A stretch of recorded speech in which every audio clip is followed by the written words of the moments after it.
This is the Everything 80s podcast, and this is my complete Stranger Things Season 3 recap.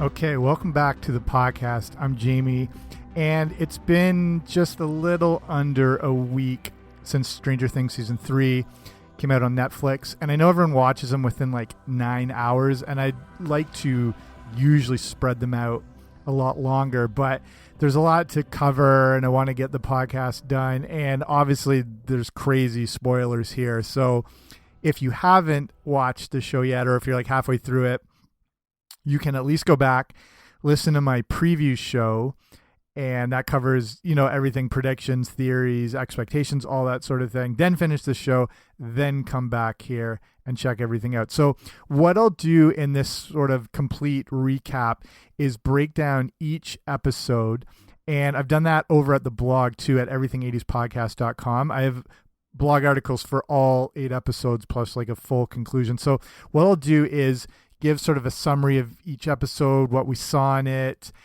hidden things, references, all that sort of stuff. So if you're looking for the complete review, you're in the right place. So let's get right to it. And we'll start with episode 1, which is entitled Susie, Do You Copy? And, like I said, after long anticipation, the show is back.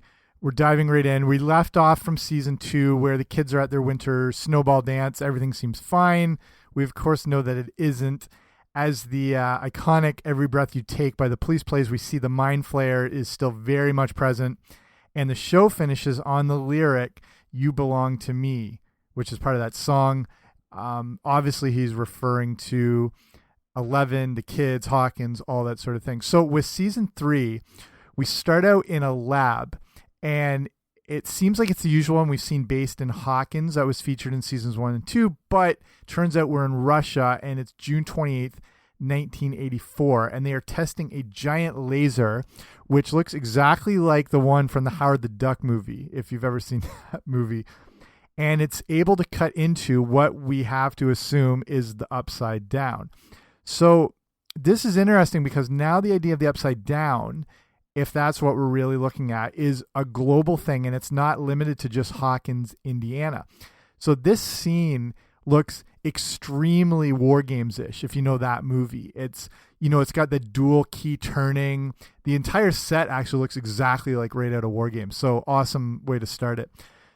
So the laser reveals something that's trying to get its way out, and then the whole thing basically blows up and vaporizes all the people around it and whatever. So it's interesting because this is the time of the Cold War, and the Russian presence really opens up more of the scope of Stranger Things. We're looking at more of a worldview as opposed to just being limited to this little town in Indiana. So we are told in Russia that the scientists and whoever's involved have 1 year to get things figured out.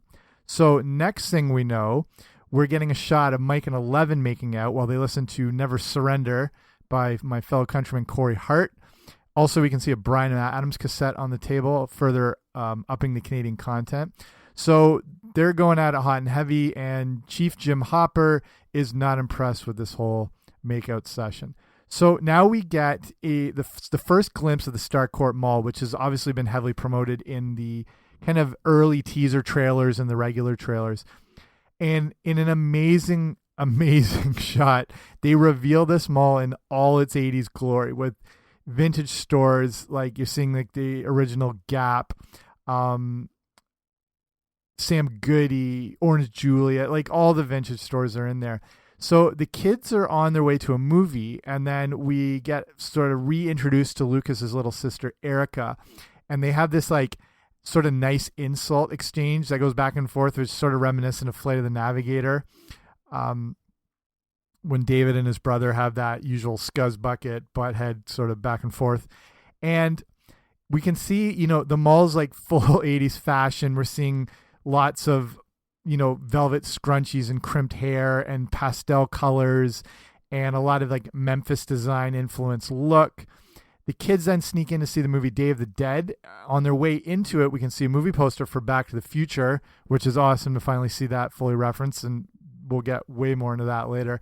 So this means it's sometime before July 3rd, 1985, which is when Back to the Future first opened. So the show's set, on July 4th, but it turns out we're about 4 days. We're around the end of June at this point. So during the movie, all the power goes out, and then that continues through the mall, and then we see that all throughout Hawkins. So while this is happening as well, we get a sense that there's some electromagnetic issue, and that we see a local steel mill, and then there's a bunch of rats congregating. And then Will has this sort of a spidey sense tingle on the back of his neck, so he knows something is up, and that's usually reserved more for the mind flare or anything to do with the Upside Down.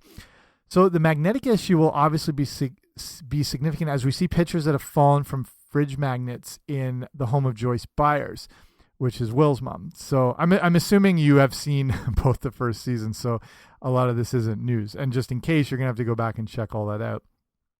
So while that's happening, we're establishing all the characters, and we're seeing Nancy and Jonathan are in a rush for work. And it turns out she's kind of like an intern at the Hawkins Post, and he's a photographer. We got a great usage of Working for a Living by Huey Lewis and the News here. I'll try and point out all the songs we hear along the way. So then we find Dustin returning home, which everyone saw in the trailer. He's been away at a computer camp called Camp Nowhere. And he comes home upset that no one's been responding to him. The kids have all surprised him, and Eleven's controlled a bunch of toy robots to kind of surprise him. He ends up spraying Lucas with that Farrah Fawcett hairspray that Steve uses to get his hair looking so good. We also get a shot of the pool that, again, we've already seen from the trailers, and we see all the older cougars ogling a young Billy. It includes our first appearance of New Coke, which I'll cover through the show. And you probably saw this made reference to with the campaign that Coke put out, bringing back this defunct product that only lasted for a few months in 1985. And I've done a whole show on the history of New Coke. But the quick rundown is that Coke was getting killed in the 80s by Pepsi, and they needed to make sort of a splash. And 1985 was also the 100th year anniversary of the origins of Coke. So they decided to create a new formula, and they're trying to match something that's a little sweeter, because Diet Colas had been really taking off, and they have a noticeably, sweeter taste due to like the aspartame and the artificial sweeteners and everything like that. So they're want to replicate that, because that's like sort of the new trendy drink. So they create a sweeter and new version. It does really well when they test it, but what happens when they introduce it, which was around, I think, April 23rd, 1985, when they introduce it, they stopped making original Coke altogether, and people flipped out. They didn't bank on the nostalgia factor of people wanting something that has like always been there, sort of like the tried and true.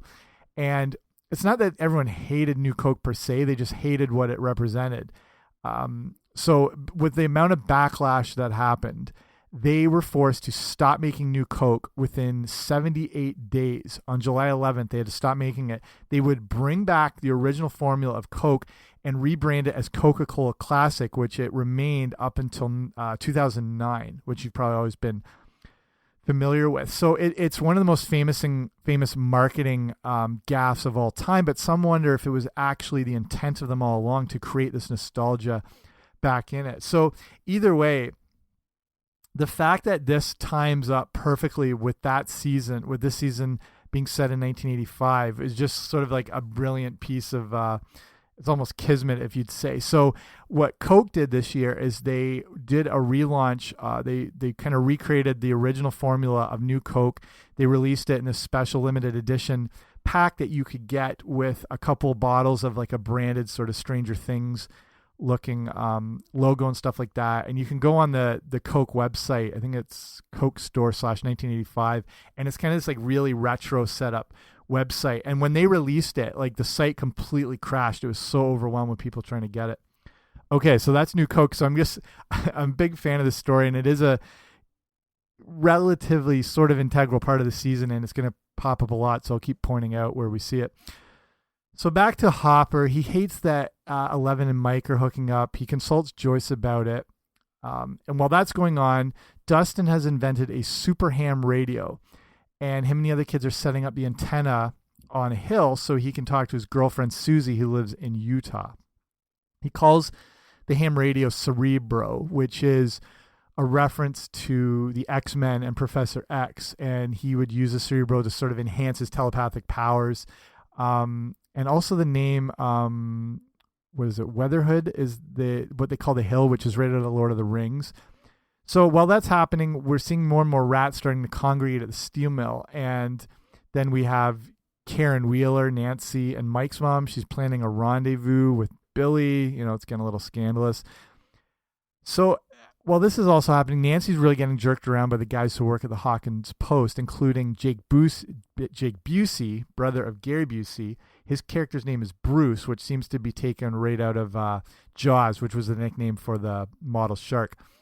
So she's basically just a glorified errand girl. And while at the Post, we're seeing a lot of the, you know, the decimation of downtown Hawkins, which used to be the thriving business area. This is common for cities all over North America in the mid-'80s, as the rise to the shopping mall was killing downtown business. And it's interesting now because malls are starting to fade away to online retailers like Amazon and everything.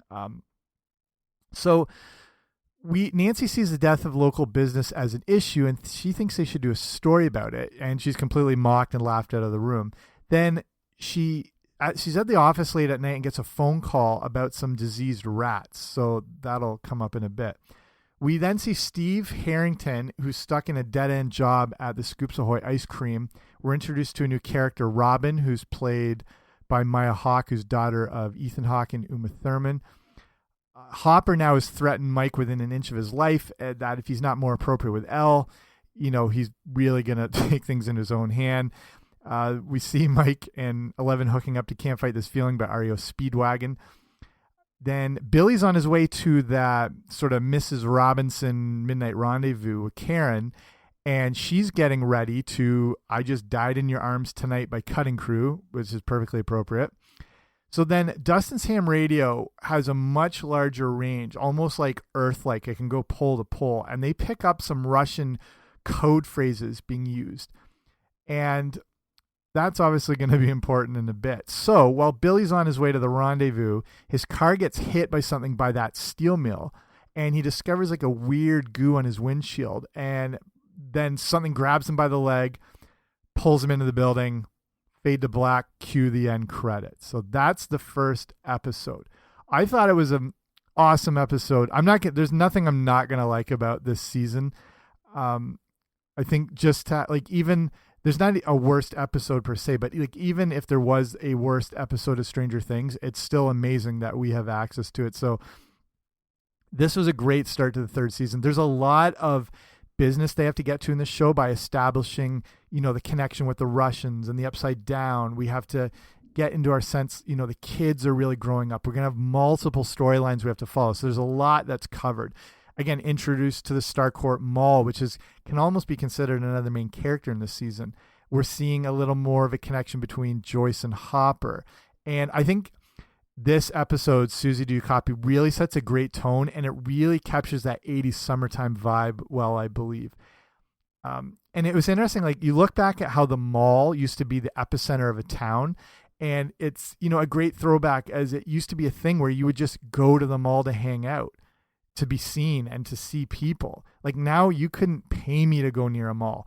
And if you are, it's just to get in and get out. But back then, this was the social hub. This is where everything happened.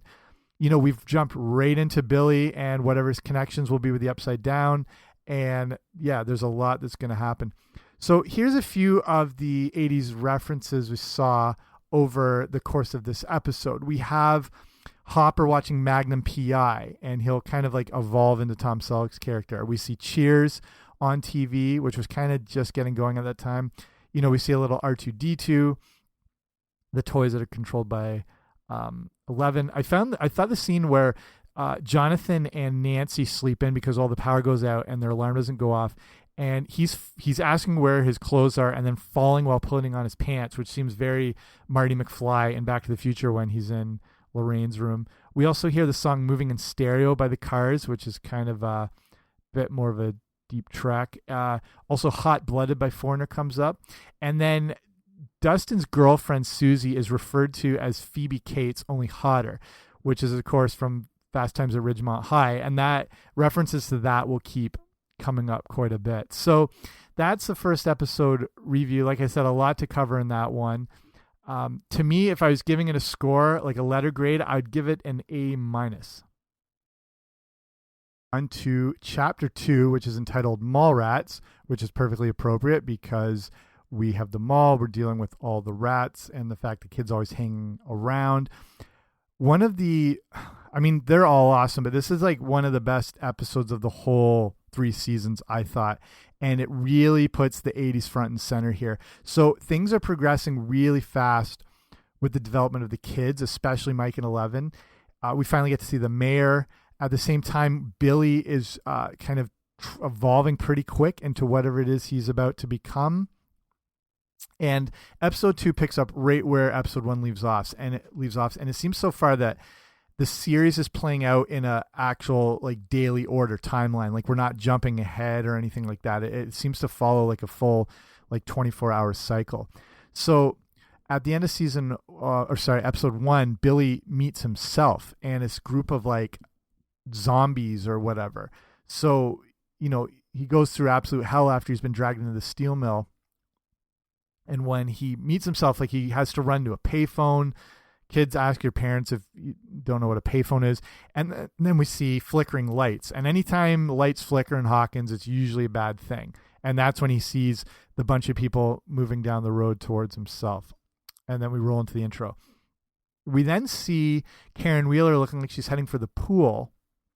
Well, at the same time, Eleven is phoning from Mike. So since Mike has been threatened by Hopper to keep his distance, he makes up a lie that he has to see his sick grandma, which Eleven is seeing right through. So you might not want to lie to a girl with telekinetic powers. Jim's plan is working. We see him eating a bowl of Honey Smacks. There's a lot of cereal in this show this season, and I'm going to point out all the different ones. I did a whole episode on classic 80s cereals, so if you want to look back on some of the earlier episodes, you'll find that there. He's celebrating this win with Joyce. And while he's on his way, we hear this amazing song. It's called You Don't Mess Around with Jim by a guy named Jim Croce. So this is an awesome scene. So Joyce thinks that Hopper has to cut the kids some slack. He's in the store now, which is just like a ghost town because the downtown is dead. And in the store, she notices that the magnets are falling off the wall displays there the same way it did as her fridge at home. So interesting few things in the store. We see it's like a general store, and we see a Radio Shack sign hung up, which I'm thinking Joyce took from the Radio Shack, which was just down the street, which is now closed, and that's where Bob worked. And we remember Bob from the first season. We also see, speaking of those cereals, we see a few iconic ones, including Mr. T cereal, which was one of the highest sugar cereals ever created. We see Pac-Man cereal, a few others in there. Then we're looking back at Nancy, and she's deciding to investigate this sort of issue of the diseased rats that have been brought to her attention.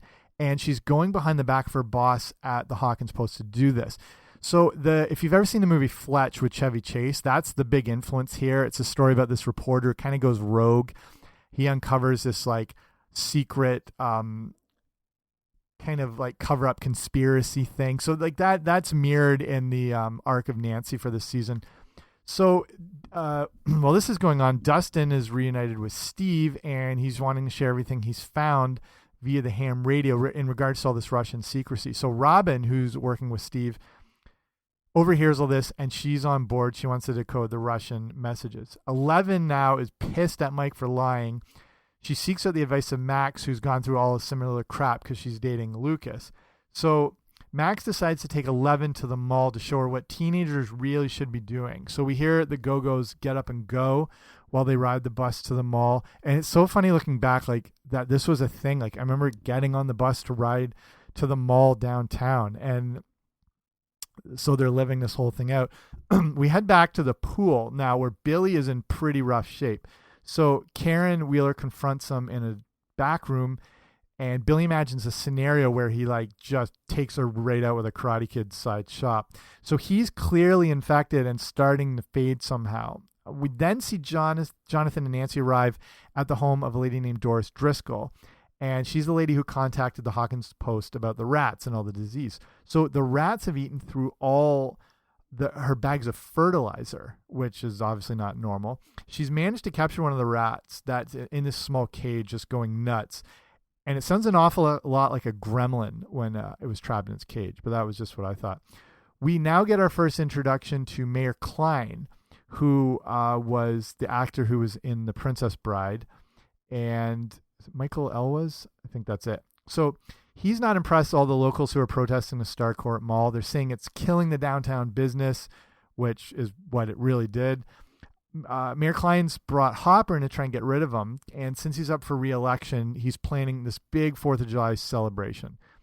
So Eleven and Max arrive at the mall to the complete wonderment of Eleven, who's really not supposed to be out in public. So she and Max go clothes shopping, and we get this like perfect 80s montage clothing try-on thing to Material Girl by Madonna. We see them at a photo booth.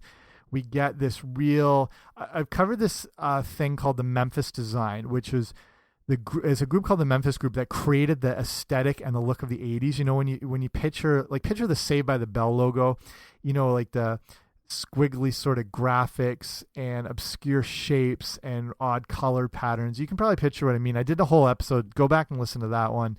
It's very interesting. And we see this new aesthetic all over Stranger Things. You see it in the clothes, the backdrop, in the photo booth they're in. And yeah, just interesting to see this more prominent. Nancy and Jonathan have left the rat house, but just before that, the rat explodes, but is still able to move as like a liquid, kind of like the Blob, and it escapes from the cage. It's then able to move like a lot better, and it seems to be like transforming into something that looks like Dart from season 2, like the Demodogs.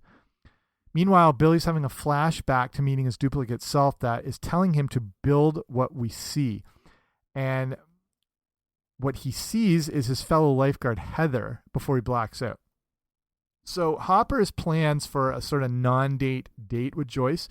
And at the same time, Eleven is running into Mike, Will, and Lucas at the mall, where she realizes he has lied and proceeds to dump his ass, unquote. This scene is obviously including the song Cold as Ice by Foreigner, which is just as good a breakup song as ever made. Joyce is now starting to researched electromagnetic fields, and she sought out the help of the boys' teacher, Scott Clark, from the first 2 seasons. And he's revealed in this amazing scene in his garage to Weird Al Yankovic's My Baloney, which is, he calls it My Bologna, which is sort of like the parody of My Sharona by the Knack. And we see he's explaining like electromagnetics and fields and all that stuff, and he's built a replica of the town in his garage the same way Doc Brown did in Back to the Future, so look out for that. Joyce has ended up basically standing up Hopper for dinner, and we catch a glimpse of what looks like one of the Russian enforcers who has a strong Terminator resemblance at the bar in the restaurant where Hopper is. So speaking of Russia, Robin, Dustin, and Steve have cracked the code, and what it reveals are the following sentences. The week is long, the silver cat feeds, when blue meets yellow in the west. The episode ends with the lifeguard Heather tied up in the steel mill, with Billy about to unleash some sort of monster on her, or is it a Demogorgon, or a Demodog, or a new creature altogether. Also, the girl who plays Heather, I don't know if she's been in a lot, but she was in, if you saw Haters Back Off, the Miranda Sings show on Netflix, she was the sister of Miranda in it. Okay, here's a few more 80s references in episode 2. There's, we're seeing more of the stores in the Starcourt Mall, including like JCPenney, the Sam Goody, Walden Books, Esprit. There's a Taco Bell coming soon, which is still, that wasn't as commonplace as it is now, so that's kind of a big deal. It's also cool to see the Kodak Processing Center in the general store, as it's funny to remember that you had to drop off film at these processing centers, wait like 2 weeks, and then see if you actually took good pictures. And then some of the malls would have these like kiosks in the parking lot where you could drop them off. In Mike's basement, there's a poster for The Thing, the John Carpenter movie, which is actually a remake of a movie from the 50s. And it's interesting because Stranger Things takes a ton of influence from The Thing. We also hear Matter of Love by Altitude Music during this episode. Max is riding a Madrid skateboard, which came out in the later 70s, but is the same skateboard Marty McFly rides in Back to the Future. So again, this is taking place before Back to the Future came out, but I still see it as an homage, and it would have been, a popular choice for fictional characters like Max or Marty or whatnot. The same way, like in season 2, Bob is using a JVC camcorder, which is the same one Doc Brown would use. So not in the exact like timeline, but within the context of the show, it's just like a reference, I'd say, to it. So that's season 2. Amazing episode. Things are starting to pick up quickly, but I mean, there's only 8 episodes in this season, so it really has to get moving. Mallrats, to me, it was unmistakable for reminding us we were smack dab in the middle of the 80s. We're celebrating mall culture, the fact it's the focal point of our lives. Billy is clearly engaged with the Upside Down and the Mind Flayer. Dustin, Mike, and Robin are cracking something to do with the Russians, and Joyce knows what's up with this electromagnetic field. So buckle in. I gave this episode a solid A. We now move on to chapter 3 called The Case of the Missing Lifeguard, which seems very sort of Hardy Boys, Nancy Drew, kind of choose your own adventure type title. Works for me.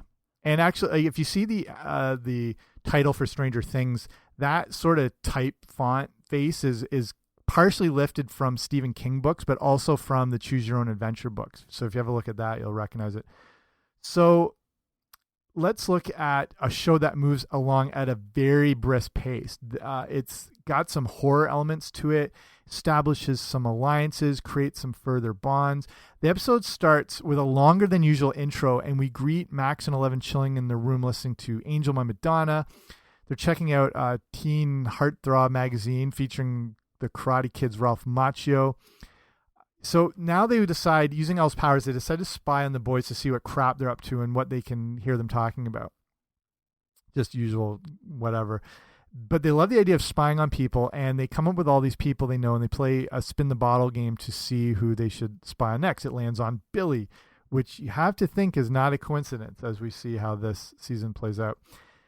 11 is able to see Billy in the steel mill with the kidnapped lifeguard Heather, but Billy can sense he's being watched, and he's even able to see a slight sort of incarnation of 11 in the real world, which has not been a thing before. Usually when she goes into this like black subconscious thing, it's she observes them, but this time Billy is able to see her. Like when she's been there, Mike's been able to sense her, but Billy's actually seeing her, and then we cue to the intro. This episode, we get to see the growth of Will over the course of the series, but of this episode, because he's not maturing at the rate the other boys are. He's not into girls the same way they are. He's still kind of in that juvenile state, whether it's intentional or he's just, that's all he knows. All he wants to do is stay in the basement and play Dungeons and Dragons. So they go back to their, sort of roots and do one of their big Dungeons and Dragons campaign. He's dressed as a wizard, kind of like Will the Wise. We get to hear their gameplay theme music, which is The Pod Dance by Trevor Jones. We catch our second glimpse of New Coke, and that's on their table with all the other stuff. We see some awesome Orange Crush cans in there too. Lucas and Mike just aren't into it anymore, and Will can feel this is like slipping away. While this is going on, Joyce has gone to Hopper about her thoughts of the town being under this, demagnetization. She thinks there's a machine that's controlling all the electromagnetic field, but why? And is it the people they've dealt with before from the government at the old Hawkins lab? Also, is the Starcourt Mall maybe this machine? So they break into the old lab. We get a good callback to Bob, Sean Astin getting eaten by a demo dog. This one contains a lot of callbacks to season 1 and 2, which I think works well. 11 and Max are snooping around now in Billy's room, and they find some of the missing belongings of Heather the lifeguard. While this is going on, Nancy's trying to share her story and theory on the whole rat fertilizer issue, and she's laughed right out of the room. We're taken back to Starcourt Mall, and Robin is working on decoding the Russian message as she speaks a little bit. So Steve and Dustin are looking around the mall for Russian spies, which is like just completely out of the 80s. We hear Things Can Only Get Better by Howard Jones. they think they spot one, and it turns out just to be a bizarre jazzercise instructor playing to Jitterbug by Wham, which is just at the height of the jazzercise fad. 11 and Max harness that water power for Elle to journey back into that black void where she sees Heather and how she's clearly in despair. While that's going on, we're seeing that Robin is cracked the riddle they presented, and she realizes that the Silver Fox is a delivery company, and it's sending something to one of the Chinese food places in the food court around 9:45 p.m. So Steve, Dustin, and Robin spy on this delivery, but almost get caught by the Russian or special forces or whatever it is. Then Joyce and Hopper are being recorded in that abandoned lab, and then Hopper gets the living hell beat out of him by that Terminator-looking guard who's been following him around. So this episode features some amazing editing and like transition shots, including the shot of the security camera lens turning into the binoculars that Steve is looking through. And then as the Terminator guy is leaving on his motorcycle, it just sort of dissolves into Max and 11 riding on a bike. So very cool. So most of this episode is set at night and in the rain. And to me, it had a very Jurassic Park feel to it. And Jurassic Park's been something that's been referenced a lot through the course of the show, a lot. And so every time I see when it rains, I always get that sensation that they're trying to create that sort of tone and mood to it. So since Will's sort of so distraught over this whole thing, like people are moving on without him, he destroys his little fort called Castle Byers. And to me, that was, you know, him cutting loose any sense of his childhood that might have been left. Like he's trying to separate it and sever it. That's what I got from it. Nancy and Jonathan have gone back to Doris Driscoll's house to see if they can capture that rat, to see what's up with it. And what we get a clearly amazing, obvious Back to the Future reference with the black and white cat clock on the wall with the eyes going back and forth for the tick-tock. So that we see in Doc's lab. You'll know that one when you see it right away. I'm going to assume you've seen Back to the Future. If you haven't, you're listening to the wrong podcast. So you'll have to get up to speed. But they find that Doris Driscoll is actually eating the fertilizer. So we're left to assume that the rat's bitten her or something, and she's starting to evolve into something the same way that Billy seems to be. Or this could be two different things, but we'll see about that in a minute. Elle has been able to track down Heather's home. They walk inside, and who do they find but Billy sitting at the kitchen table like nothing has gone wrong. He's with her parents, and then Heather walks in like nothing's happened. She looks fine.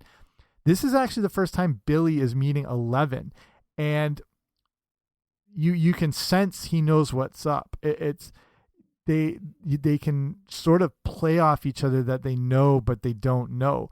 And when her and Max leave the house, we can see that Billy can now sense that 11 closed the gate at the end of season 2. So if he's infected with the Mind Flayer, the Mind Flayer is seeing through him. And realizing that 11 is the one that stopped him from the second season. So Billy's seeing all this transpire, and then he's seeing the gate explode back open. Then Will's sort of spidey sense is tingling, and he says he's back. So everything's sort of happening in this moment where Billy meets 11 and realizes what's what. This transitions into a brilliant ending where Billy and Heather then take out her parents while we hear American Pie playing by Don McLean. And this is one I couldn't put my finger on as much as I could get all the deep references. I mean, this song goes back to the 60s, and even people aren't even entirely sure what it's about then, and how it plays into this episode is something I'm still trying to look into. I've uncovered a lot. That one still threw me off. So again, like I mentioned, this show whips along fast. I felt like I'd only been watching it for like 25 minutes by the time the ending came, and it's like 47 minutes long. So I mean, that's usually the sign of a really good episode. Very emotional episode as we're starting to see the kids grow up and sort of separate from each other, and how hard that transition can be, especially for Will, just as not everyone matures at the same rate. Some people just don't want things to change, and they want them to continue to be the way they've been. We're seeing more bonding between Eleven and Max, and also Joyce and Hopper. Steve, Dustin, and Robin are kind of like the new Three Musketeers in Stranger Things, and there's, what seems like an obvious connection growing between Steve and Robin. Even though he was like the cool guy, she was like a sort of outcast and whatever. It seems clearly presented to us that we're assuming they'll get together, but this show is, obviously going to throw you for a loop and not lay everything out for you. I think I covered all the 80s references I could spot in this episode. And I like, in some of them, they're not just throwing them in there for the sake of having a nostalgic reference, which I do like. But when they do use them, they seem to exist just naturally and to serve the show. And I thought in season 2, they were a little more in your face, just to be like, hey, remember this, sort of like Memba Berries from South Park. Again, not that that's wrong, but last thing on this episode, if you have a good surround sound speaker system or speaker bar, crank it for this, because the sound design is unbelievable in this episode. I have like a pretty good speaker bar, and it just captures the whole mood of the show. Like, you can feel it. So yeah. So this episode, I give it another solid A. We now move on to chapter 4, entitled The Sauna Test. And in this, we look at the fact that maybe 11 has finally met her match. This is a pretty straightforward episode, but finishes with a bang, and we'll see here. So this one has a bit of a slower pace, but that can be expected. Like, if you're looking at this season, maybe in like 2 acts, it's 8 episodes. So the first 4 episodes are going to move more briskly, set everything up. Then there's got to be a slight dip in the 4th before we kind of ramp things up and everything picks up and gets more intense. I think that's sort of like the natural progression and design of any play. And if you want to look at this like a 2-act play, that's the way I thought it played out. So we look at episodes 5 to 8 as the second act. And the sauna test it opens on 11 contemplating everything that's just happened with Billy. As much as she's becoming a regular kid and a regular teenager, we can't forget all the powers and sort of otherworldly dynamics to her. Those haven't gone anywhere. She's just trying to live like a normal kid in the summer of 1985. I think I still am, honestly. So Max is sharing with her on her bed 2 comics, Wonder Woman and Green Lantern. And again, nothing in Stranger Things is by accident. So Wonder Woman is issue, I think it's 326, and it's about this. The story in that one is Wonder Woman traveling and meeting this sort of like godlike thing, which is very similar to the Mind Flayer. And then the Green Lantern issue is where he travels and meets this sort of parasitic supervillain who's able to infect and influence whatever host he chooses. Again, it's the exact same thing that's happening in this season of Stranger Things. So very cool that they, found specific comics from that time that reflect what their season's all about. Also, I think using Wonder Woman as an influence for 11, like Max shows her like, here's what a real badass female can be like. And, that sort of plays into it. So now we're looking at Doris Driscoll has gone full aliens mode and has been taken to the hospital. While that's happening, Heather's parents, including her dad, who's the editor of the Hawkins Post, are tied up in that steel mill. We now get our first full look at the monster for the season as Billy lets it loose on the hapless couple. So one of the theories that I sort of had, and that was also floating around there, was the fact that everyone thought Billy was actually that monster. Like you saw it at the end of the trailer, the first trailer. So everything, when you see, and also in the trailer, Billy's infected and something's moving through his veins. I think everyone thought he was going to evolve into the monster. So it turns out that one's wrong, but oh well. The monster then proceeds to attach to their face and seem to suck out their souls or something in a very human centipede type way. And then we roll the opening credits. So Hopper has finally come to take a world-class ass kicking at the hands of this Terminator guy. And that's also what Mayor Klein refers to him as later. And Mike has summoned Max and 11 after the revelation that he's back, which was proclaimed by Will. Robin, Dustin, and Steve are trying to figure out a plan to see what's in the boxes they see delivered at the Starcourt Mall. that they assume are the Russians when they they unravel that whole code and they see these guys doing this delivery of who knows what. So Robin is able to get blueprints for the mall and find out that the air duct from their store, Scoops Ahoy, goes all the way to that storage room. So that we're also seeing the blackout again, and the issue of Jonathan and Nancy being less than model employees. They end up late to work.